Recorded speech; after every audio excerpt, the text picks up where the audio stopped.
حضرت فضالہ رضی اللہ تعالیٰ عنہ کہتے ہیں کہ میں بڑا دلدادہ تھا عورتوں کا، اور میرا ماحول یہ تھا کہ میں قتل بھی کر لیتا تھا، معاذ اللہ چوری بھی کر لیتا تھا، اور رات میری طبیعت تھی معاذ اللہ نئی سے نئی عورت کے پاس جانا۔ کہتے ہیں ابو جہل نے اعلان کیا کہ جو نبی پاک علیہ السلام کا سر اقدس معاذ اللہ کاٹ کے لائے گا، نقل کفر کفر نہ باشر، 100 سرخ اونٹ انعام ملے گا۔ تو میں نے ارادہ کر لیا کہ میں بہت سارا انعام حاصل کروں گا۔ حضرت فضالہ کہتے ہیں کہ میں نے خنجر تیار کیا اور میں نے بغل میں اس کو چھپایا، اوپر میں نے چادر اوڑھ لی۔ اب مجھے پتا تھا ظہر کی نماز کے بعد نبی پاک صلی اللہ علیہ وسلم طواف کعبہ کے لیے، بیت اللہ شریف کے طواف کے لیے جاتے ہیں۔ کہتے میں بھی اس طرف بڑھا، رستے میں وہ خاتون جس کے گھر میں نے رات آنا تھا، میں نے دروازے پہ دستک دی۔ میں نے کہا کہ تیار رہنا، آج میں بڑے پیسے لے کے آؤں گا۔ اسے میں نے یہ کہا اور پھر میں چلا گیا بیت اللہ شریف کا طواف کرنے۔ کہتے ہیں اللہ کے محبوب بھی طواف کر رہے تھے تو میں نے بھی طواف شروع کر دیا۔ ارادہ یہ تھا کہ جہاں نبی پاک علیہ السلام میرے قریب سے گزریں گے تو موقع پا کر میں حضور کے جسم اقدس پر خنجر کھوپ دوں گا اور معاذ اللہ شہید کر دوں گا۔ کہتے ہیں حضور ایک دفعہ بھی میرے پاس سے گزرے تو میں ہمت نہ کر سکا، دوسری دفعہ بھی پاس سے گزرے تو میں ہمت نہ کر سکا، تیسری دفعہ بھی گزرے تو میں ہمت، نبی کریم صلی اللہ علیہ وسلم 2-3 دفعہ گزرے تو فرماتے ہیں کہ مجھے موقع نہ ملا، اس لیے کہ حضور فرماتے ہیں اللہ نے روب کے ساتھ میری مدد فرمائی، دشمن پر میرا روب طاری ہو جاتا ہے۔ فرماتے ہیں جب چکر پورے ہو گئے تو محبوب کریم نہ چھٹے چکر پہ فرمانے لگے فضالہ چکر ایک رہ گیا ہے، بے خبر ہو جو غلاموں سے واقع کیا ہے، ایک پھیرا رہ گیا ہے۔ کہتے طواف مکمل ہو گیا تو محبوب میرے قریب آئے، فرمایا وہ کام کرتے کیوں نہیں جس کے لیے آئے تھے؟ میں نے عرض کی یا رسول اللہ کون سا کام، کیسا کام؟ اندر تو چور تھا نا، بانج فقیروں کسے نہیں ماریا، اے ہوئی چور اندر دا، اندر چور تھا نا۔ کہتے ہیں حضور نے مجھے کندھے سے پکڑ کے ہلایا، فرمایا کرتے کیوں نہیں؟ جب حضور نے ہلایا تو وہ خنجر بھی پیروں میں گرا اور میں بھی رسول اللہ کے پیروں میں گر گیا۔ میں نے کہا حضور مجھے کلمہ پڑھا دے۔ کہتے ہیں حضور نے پہلے میرے دل پہ دست مبارک پھیرا، پھر میرے نبی نے مجھے کلمہ پڑھا دیا۔ اب مرید ہونے والا کہتا ہے کہ جی آہستہ آہستہ میں ٹھیک ہو جاؤں گا۔ اب وہ آہستہ آہستہ کا کیا ترجمہ ہے یہ بالکل سمجھ نہیں آتی۔ بھائی کسی بندے سے 5 لاکھ روپیہ لینا ہے تو اس سے وہ کہتا ہے جی میں آہستہ آہستہ دوں گا، 500 روپیہ دے دیا کروں گا روز کا، تو کہتے ہیں میری رقم خراب ہوتی ہے، پورے دو۔ اور نیکی کی بات جب آتی ہے تو کہتے ہیں حضرت صاحب دین اتنا سخت نہیں ہے، میں آہستہ آہستہ ٹھیک ہو جاؤں گا۔ اب میں مغرب عشاء پڑھنی شروع کر دیا میں نے، اب میں تسبیح لے لی ہے، کل میں نے بھی آہستہ آہستہ میں ٹھیک ہو جاؤں۔ یعنی رقم لینی ہو تو وہ آہستہ آہستہ قبول نہیں ہے، لیکن اور مکان کی رجسٹری اگر کرانی ہو تو مالک مکان کہے کہ آہستہ آہستہ کرا لو، کہتے ہیں پیسے پورے دیے ہیں، سویرے چل اور بیان دے، یہ کیا بات؟ حضرت فضالہ کہتے ہیں ابھی میں نے کلمہ پڑھا، ابھی میں واپس آیا، رستے میں وہ بی بی کھڑی تھی، کہتے ہیں میں وہ شخص تھا کہ عورتیں مرتی تھی میرے اوپر، اور کسی کی جرت تھی کہ وہ آئے بائیں شائیں کرے، لیکن فرماتے ہیں میں بی بی کے پاس سے گزر گیا۔ پہلے تو اس کا خیال تھا رکے گا، لیکن جب میں رکا نہ تو دروازے پہ آئی، اور جب میں گزر گیا تو اس نے آواز دی، لیکن میں نے سنی انسنی کر دی۔ جب آگے بڑھا تو میرے پیچھے دوڑی، فرماتے ہیں مجھے پکڑ کے کہنے لگی فضالہ تجھے کیا ہوا، تو وہی نہیں جو یہاں سے گیا تھا؟ آپ فرماتے ہیں میں کبھی نہیں رویا تھا، میں کبھی نہیں رویا تھا۔ اور جب کہا نا تو وہی نہیں، کہتے میں نے سر اٹھایا تو میری آنکھوں میں آنسو تھے۔ میں نے کہا میں جو گیا تھا وہ نہیں ہوں، اب تو میں محمد عربی کا غلام بن گیا، اب میں وہ نہیں ہوں، اب نہیں ہو سکتا کہ کوئی میری نظر میلی ہو جائے، یہ کیسے ممکن؟ دل میں میل کچھ رہ کے نفل پڑھنا، عبادتیں کرنا، ریاضتیں کرنا، صدقات دینا زیادہ نفع بخش نہیں ہوتا۔ دل صاف ہونا تو تھوڑی عبادت بھی کام آ جاتی ہے۔ یہ حدیث بتاتی ہے کہ دل صاف ہو تو تھوڑے صدقے بھی زیادہ نفع کر جاتے ہیں۔ کچھ چیزوں سے دل سخت ہوتا ہے، جو لوگ دنیا داری کی اور فضول باتیں زیادہ کرتے ہیں ان کا دل سخت ہو جاتا ہے۔ جو ہنستے زیادہ ہیں ان کا بڑا سخت ہو جاتا ہے، اور صوفیاء کہتے ہیں جو کسی پہ ہنستے ہیں نا ان کا تو مردہ ہی ہو جاتا ہے، تو معاملہ ہی ختم ہو گیا۔ اور جو لوگ رزق حرام کی طرف بڑھتے ہیں ان کا دل بھی مردہ ہو جاتا ہے۔ اور اقبال کہتے ہیں جو مشینی زندگی گزارنے لگتے ہیں نا روحانی زندگی سے نکل جاتے ہیں۔ ہم آج کل مشینی زندگی پہ آ گئے، ہمارے پاس انٹرنیٹ ہے، موبائل ہے، آواز کے فاصلے اتنے کم ہوئے ہیں کہ دلوں کے فاصلے بڑھ گئے۔ اقبال کہنے لگے دل کے لیے موت ہے، دل کے لیے موت ہے، دل کے لیے موت ہے یہ مشینوں کی حکومت۔ احساس مروت کو کچل دیتے ہیں یہ آلات، آلات پہ زندہ ہیں ہم۔ دل کے لیے موت، اور کسی کے گھر جانا، دروازے پہ دستک دینا، اور کبھی خط لکھنا تو سوچ سوچ کے، کبھی کاٹنا تو پھر لکھنا۔ لفظ یہ اس کے شایان شان نہیں، یہ جملہ میں نے بدل دیا ہے، لیکن اب بے باکانہ گفتگو ہے، تو مجھے وائس کر دے میں تجھے وائس کر دوں گا، حال ہی کوئی نہیں۔ تو کیا کوئی سوچے گا، کیا کوئی لکھے گا، کیا کوئی اس میں خوبصورتی کے رنگ بھرے گا؟ سخت ہو جاتے ہیں دل جب آپ مشینوں کی زندگی میں زندہ رہتے ہیں۔ دل نرم کیسے ہوتے ہیں؟ میرے نبی پاک نے فرمایا یتیم کے سر پہ ہاتھ پھیر، رب تیرا دل نرم کرے گا۔ اگر زنگ لگ جائے دل کو تو اللہ کا ذکر کر، قرآن پاک کی تلاوت کر، اللہ تیرے دل کو نرم کر دے گا۔ اور پھر فرمایا کہ اگر دل سخت ہو جائے تو موت کو یاد کر، تیرا دل نرم ہو جائے گا۔ اچھوں کی صحبت اختیار کریں تو دل نرم ہو جاتا ہے۔ قبروں کی زیارت کریں، جائیں کبھی اپنے شہر کے قبرستان میں، غور کریں کہ وہ چودھری صاحب لیٹے ہیں، یہ علامہ صاحب لیٹے ہیں، وہ فلاں بہت بڑے افسر لیٹے ہیں، وہ دیکھو وہ میرا عزیز لیٹا ہے۔ وہ ہارون رشید نے کہا حضرت داؤد تائی سے نصیحت کر دیں، تو فرمانے لگے باپ کدھر ہے تیرا؟ کہا حضور قبرستان میں، اماں قبرستان میں، دادا نانا بڑے بھائی سب قبرستان۔ فرمایا میں کیا نصیحت کروں؟ او پہیاں دس دیاں نی قبراں جنہاں تے پھل پے، ادھروں کوئی بھی نہیں آمدا، تے ادھروں لکھاں گئے، تے سہ جوڑ سنگت دے ڈٹھے، سہ جوڑ 100 سال کی دوستیاں، سہ سال سنگت دے ڈٹھے، او تکو آخر وتھاں پئیاں، اور جنہاں بعد جسی پل نہیں سنجیندے، ایک پل نہیں سنجیندے، پھر وہ شکلاں بھی یاد نہ رہی ہیں۔ سہ جوڑ کا یہ کوئی کم ہے دل کو نرم کرنے کے لیے؟ تیرے پاس موت کا تذکرہ، قبروں کی زیارت کو تھوڑی ہے؟ یہ چیزیں دل نرم کرتی ہیں، یاد نرم کرتی ہیں چیزیں دل۔ پتہ ہے سب سے بڑی بیماری کیا ہے بندے کی؟ خوفناک علامت کیا ہے دل کے بیمار ہونے کی؟ کہ کوئی بندہ بیماری میں ہے اور ادھر ایک بندہ اس کو دیکھ کے خوش ہو رہا ہے، کسی کو زوال آ گیا ہے، کاروبار ڈوب گیا ہے، اور یہ دیکھ کے خوش ہو رہا ہے۔ مر گیا ہے اس کا دل، مردہ ہے، اندر کوئی دل نہیں اب۔ یعنی ایک بندہ رسوا ہو گیا اور یہ خوش ہو رہا ہے، دیکھا میں نے نہیں کہا تھا۔ جب کوئی کسی کی رسوائی، کمزوری اور کسی کے زوال پر راضی ہونے لگے تو پھر سمجھ لے کہ اس کا حال اتنا برا ہو گیا ہے کہ اب یہ اخلاقی طور پر مردہ زندگی گزار۔ ہمارا اب یہ حال ہے کہ ہم لوگوں کے دکھوں پر ہنسنے لگے۔ ہم کسی کے ہاں کوئی شخص تکلیف میں آتا ہے تو ہم اس کو کہکہوں میں اڑاتے ہیں۔ یارو زندہ قومیں یہ کام نہیں کرتی، زندہ قومیں یہ کام نہیں کرتی۔ میرے نبی پاک صلی اللہ علیہ وسلم نے فتح کے موقع پر بھی گردن کو جھکا کے بتایا کہ جب رب عروج دے تو پھر اللہ کی بارگاہ میں جھک جایا کرو۔ کسی شخص کے پتہ ہے، ایک حدیث سنو، یہ مسلم شریف میں موجود ہے، حضور نے فرمایا ایک بندہ گناہ کرتا تھا پھر اس نے توبہ کر لی، اگر کسی نے دوبارہ اسے وہ گناہ یاد کرایا کہ تو یوں ہوتا تھا، اگر کسی نے اسے دوبارہ گناہ یاد کرایا تو یاد کرانے والے کو اللہ سزا کے طور پر مرنے سے پہلے پہلے اس گناہ میں مبتلا کر دے گا۔ خفیہ تدبیر آئے گی اللہ۔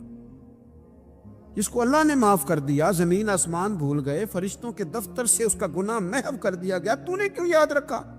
لیکن ہمارے دل اس طرح کے ہیں، خیر کی خبریں نہیں دیتے ہم خیر کی خبر نہیں دیتے، مثبت بات نہیں کرتے، ہمارے رویے دوسروں کے بارے میں سخت ہیں، یعنی بہو سے داماد سے اختلاف ہو گیا، پھر اس نے معافی مانگ لی، پھر ہم نے معاف کر دیا، پھر 1 سال کے بعد دوبارہ لڑائی ہوئی تو پچھلی بات دوبارہ یاد کرنی چاہیے تھی، اس کی تو معافی دے دی تھی آپ نے، لیکن آپ نے پھر یاد کر لی وہ بات۔ اس کا مطلب ہے آپ نے صلح کی تھی، دل صاف نہیں کیا تھا۔ دل جب آپ صاف کر لے تو پھر معاملہ ختم ہو گیا، پھر آپ پھر نکال پھینکے ساری چیزیں۔ مسند امام احمد بن حنبل میں حدیث ہے، حضرت انس بن مالک رضی اللہ تعالیٰ عنہ کہتے ہیں میں بھی بیٹھا تھا، حضرت عبداللہ ابن عمر رضی اللہ تعالیٰ عنہ بھی حضور کی بارگاہ میں بیٹھے تھے۔ نبی پاک صلی اللہ تعالیٰ علیہ وسلم نے فرمایا ابھی ایک شخص تمہارے پاس آنے والا ہے، تیاری کر لو، آنے والا جنتی ہے۔ کہتے ہیں ایک شخص اندر داخل ہوا تو سادہ سا بندہ، داڑھی سے پانی کے قطرے گر رہے، جوتے ہاتھ میں پکڑے، یہ بغل میں دبائے، وہ آ گیا، حضور سے بات چیت کی، چلا گیا۔ ہم بڑے خوش تھے کہ کمال نہیں ہو گیا، جس کو حضور نے دنیا میں جنت کی بشارت عطا کر دی۔ اگلے دن اس نے اتفاق، ہم اسی جگہ اسی حال میں بیٹھے تھے کہ پھر محبوب نے فرمایا ابھی ایک بندہ آنے لگا، جنتی ہے۔ کہتے ہیں وہ بندہ آیا تو دیکھ کے حیران ہو گئے، یہ تو وہی کل والا ہی بندہ ہے، اسی طرح داڑھی سے پانی کے قطرے گر رہے ہیں، جوتے اس کی بغل میں آ کے بیٹھ گیا۔ تیسرے دن اللہ کی قدرت ہم وہیں بیٹھے تھے، پھر حضور نے فرمایا بندہ آنے لگا، زیارت کر لو، تیاری کر لو، بندہ جنتی ہے۔ وہی بندہ آیا جو پہلے 2 دن آیا تھا۔ حضرت عبداللہ ابن عمر کہتے ہیں کہ وہ حضور سے کوئی بات چیت کر کے جانے لگا تو میں اس کے پیچھے ہو گیا۔ میں نے اس کو جا کے سلام کے بعد کہا کہ یار میں تیرا مہمان بننا چاہتا ہوں، 3 راتوں کے لیے رکھ لو گے؟ اب محلہ بھی ایک، شہر بھی ایک۔ اس نے کہا جی ٹھیک ہے آ جائیں، جو میرے پاس روکھا سوکھا ہوگا پیش کر دوں گا۔ فرماتے ہیں 3 راتیں 3 دن میں اس کے پاس رہا، میں جاننا چاہتا تھا کہ کون سی ایسی عبادت کرتا ہے اس کی وجہ سے 3 دن حضور نے جنت کی بشارت اس کے لیے دی، اعلان فرمایا۔ کہتے ہیں میں نے کوئی غیر معمولی چیز نہیں اس کے اندر دیکھی، کوئی انوکھی عبادت نہیں دیکھی۔ عشاء پڑھتا، فجر تک سویا رہتا، میں تہجد کے وقت اٹھتا، نفل پڑھتا۔ 3 راتیں یہ ہوتا رہا۔ ہاں جب وہ کروٹیں بدلتا تو اللہ اکبر کہتا، باقی وہ سویا ہے، فجر میں اٹھا ہے، صدقہ بھی وہ خاص نہیں اس نے دیا، خیرات بھی میں اس سے زیادہ کرتا رہا، مجھے کوئی خاص چیز نظر نہیں آئی۔ تیسرے دن میں جانے لگا تو میں نے اسے کہا یار سن، مجھے کوئی ضرورت نہیں تھی تیرے گھر میں قیام کرنے کی، میرا گھر قریب ہی ہے۔ وہ تو کمال یہ ہے کہ نبی کریم علیہ السلام نے اپنی زبان فیض ترجمان سے، یعنی وہ زبان جس کو سب کن کی کنجی کہیں، اس کی نافذ حکومت پہ لاکھوں سلام، حضور نے 3 دن تجھے مسلسل جنتی کہا ہے۔ میں تو دیکھنے آیا تھا کہ تیرے اندر کوئی عمل ہو تو میں بھی وہ شروع کروں۔ تو وہ کہنے لگا یہی ہے جو آپ نے دیکھ لی ہے، فرض نماز ہی پڑھتا ہوں، روٹین کے کام ہی کرتا ہوں، کوئی خاص چیز تو میرے پاس کوئی نہیں۔ حضرت عبداللہ ابن عمر فرماتے ہیں میں نے تو سمجھا کہ میں تو اس سے زیادہ خیر کے کام کرتا ہوں۔ اب میں سوچتا ہوا وہاں سے نکلنے لگا کہ پھر کیا خاص بات ہے جو نبی پاک نے 3 دفعہ اسے جنتی کہا ہے۔ جب میں نکلنے لگا نا، دروازے پہ مڑنے لگا تو اس نے آواز دی، کہا یار سنو ایک بات یاد آئی ہے۔ میں نے کہا وہ کون سی؟ کہنے لگا یار جب سے بالغ ہوا ہوں نا، جب سے اللہ نے توفیق اسلام دی ہے، میں نے جب بھی اپنا دل دیکھا ہے نا، جب بھی میرے دل میں کسی کے لیے حسد کوئی نہیں، کوئی عداوت نہیں، کوئی بغض نہیں، کوئی کینہ نہیں، کوئی کیا کر رہا ہے، میرے دل میں سب کے لیے خیر ہی ہے، دل میرا صاف ہے، اس کے علاوہ نہیں مجھے پتا کیا عمل ہے۔ حضرت عبداللہ بن عمر کہتے ہیں پھر مجھے سمجھ آ گئی ہے، یہ جو تیرے دل کی صفائی ہے نا، یہ بنیاد بن گئی ہے جس کی بنیاد پر نبی پاک نے تجھے 3 دفعہ جنت کی بشارت عطا فرمائی ہے۔ تو امام غزالی رحمۃ اللہ علیہ فرمانے لگے کہ اگر آئینے پہ گرد پڑ جائے تو اس میں عکس صحیح نظر نہیں آتی، آئینے صاف پھر اس پہ عکس نظر آتے ہو گئے۔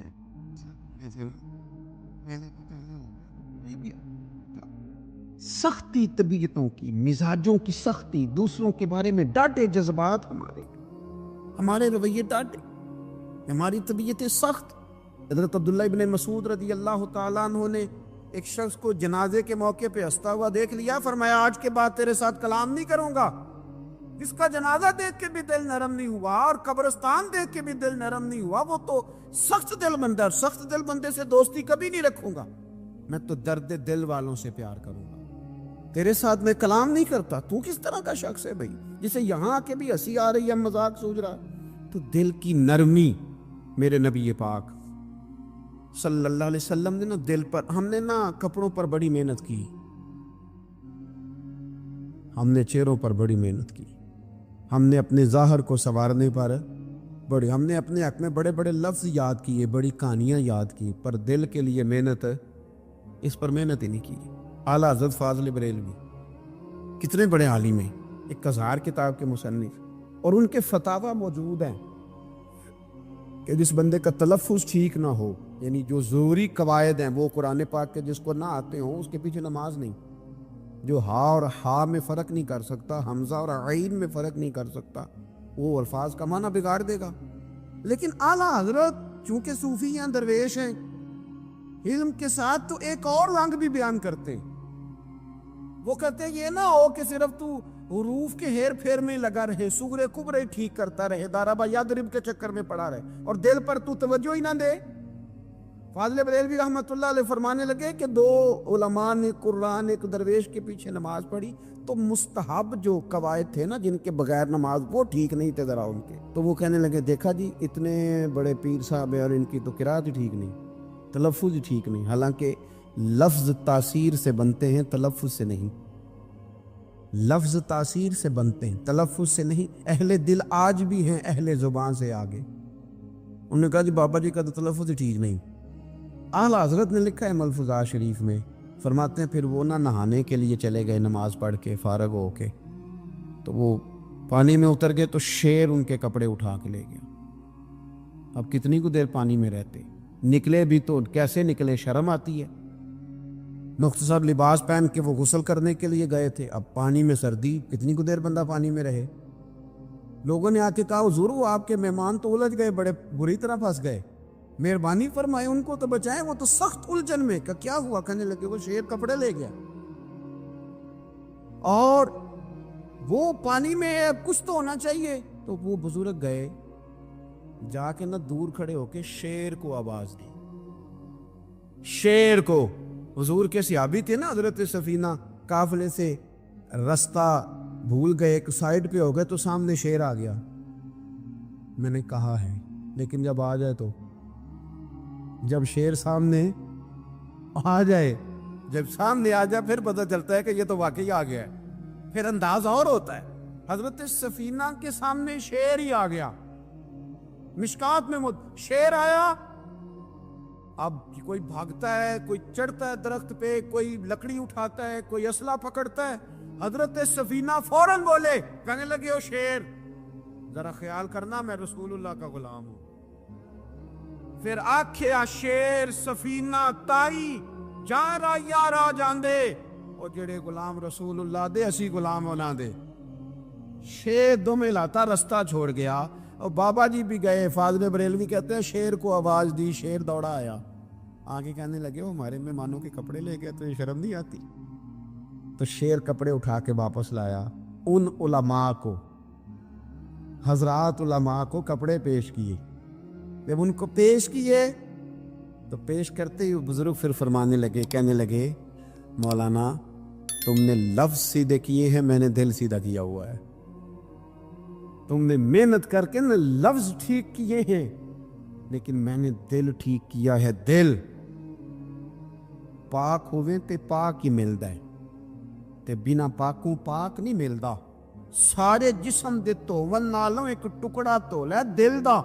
حضرت سلطان باؤ رحمت اللہ علیہ فرمانے لگے دل کالے نالوں منہ کالا چنگا، دل کالے نالوں منہ کالا چنگا، جے کوئی رمز پچھانے۔ اگر کسی کو بات کی سمجھ آئے، دل نہیں سیاہ ہونا چاہیے، منہ ہو بھی جائے تو کام چل جاتا ہے۔ تو اپنے دل کی صفائی پر دیکھے میرے نبی پاک علیہ وسلم نے ارشاد فرمایا کہ رب نہ تمہارے مال دیکھتا ہے نہ چہرے دیکھتا ہے، رب تو تمہارا دل دیکھتا ہے۔ اور امام غزالی حدیث لائے ہیں، حضرت عمر فاروق رضی اللہ تعالیٰ عنہ فرماتے ہیں کسی نے حضور صلی اللہ علیہ وسلم سے پوچھا کہ رب آسمانوں میں کہ زمینوں میں؟ جلوے تیری ذات کے کو وقوع ہیں، جدھر دیکھتا ہوں ادھر تو ہی تو ہے۔ اللہ زمینوں میں کہ آسمانوں میں؟ تو حضور فرمانے لگے رب تو بندہ مومن کے دل میں رہتا ہے، اللہ تو مومن کے دل میں ہے، مومن کے دل میں۔ کتنا بڑا ہے وہ دل جس میں رب ہے، رب کی یاد ہے، رب کی محبت ہے۔ اس لیے حضرت عمر فرمایا کرتے تھے میں نے دل کی آنکھوں سے اپنے مالک کی زیارت کی ہے۔ اور اقبال نے شاید اسی لیے مشورہ دیا تھا کہ دل بینا بھی کر خدا سے طلب، آنکھ کا نور دل کا نور نہیں، اللہ سے آنکھوں والا دل مانگ، اندھا نہ ہو جائے کئی طرح دل، دل بینا بھی کر خدا سے طلب، آنکھ کا نور دل کا نور نہیں۔